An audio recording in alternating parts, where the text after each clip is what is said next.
こんにちは、あまねデザインです。今回はこちら 3D プリンターを使ってロレックスのデイトナ試着可能モデルを作るという企画をお送りさせていただきます。以前の動画でこちらこのシルバーストラップでロレックスのデイトナ全部1回で印刷してみたっていう動画もあるので、よかったらご覧になってみてください。こちらの続きということで、今回は試着のできるデイトナを作ってみたという企画をお送りさせていただきます。まずは制作風景をご覧いただき、そしてこちらにまた戻ってきて最後にレビューしたいと思います。それではまずは制作している風景をご覧ください。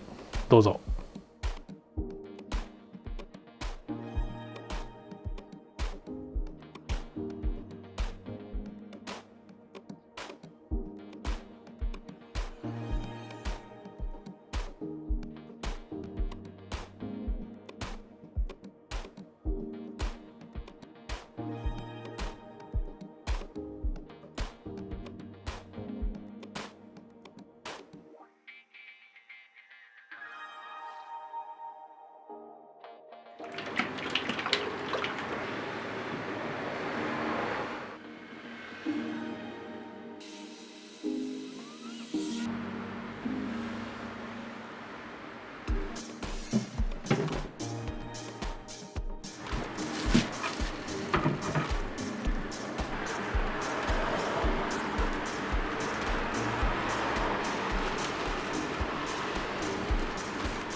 はい、というわけで出来上がったモデルがこちらになります。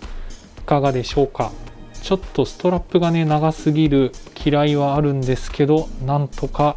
狙い通り着用可能なモデルを作ることができました。以前の動画では、全部シルバー調だったということで、もう少しちょっとリアリティを作るためにですね、シルバーと、黒の2色使いで、またですね黒い部分はできるだけ型抜きをして、その下にあるシルバーが見えるような形で、白地っぽく見えるようなことをしたかったんですけども、ちょっとやっぱり印刷的に細かすぎるということで、なかなか抜けの造形はできなかったですね。と言ってもなかなかの遠目で見てる分にはね、おっていう感ぐらいのものにはなったかなというふうには思います。そして、前回のこのモデルとの違いを少し言及しますと、最初に作ったこちらは本当にモデルをそのまま印刷した感じなんですが、それだとちょっと細かい部分が表現できてなかったりしたという反省がありましたので、こちらはもう少し針だったりとかこういう細かいパーツ、一つ一つのちょっと時計の名称がわからないんですけど、針を示すその時刻の位置とか、そういうのロレックスという文字とか、そういう全て少し大きく高さとか強調してあるような作りにしてありますので、ちょっとごついんですね。見ての通り透明のケースがかぶせられないぐらい時計の針が上にあったりとかっていう、ちょっとごつめに作って、なんとか表現できてるかなという感じになったという感じですね。もう一回試着してみましょうか。こんな感じですね。なんか少しこうジャケットと一緒に合わせると少し様になっているような感はあるでしょうか。はい、というわけでよかったら何かの参考にしてみてください。今回は 3D プリンターを使って試着可能なロレックスデイトナを作ってみたという企画をお送りさせていただきました。今回の動画は以上になります。最後までご視聴いただきましてありがとうございました。また次回の動画でお会いしましょう。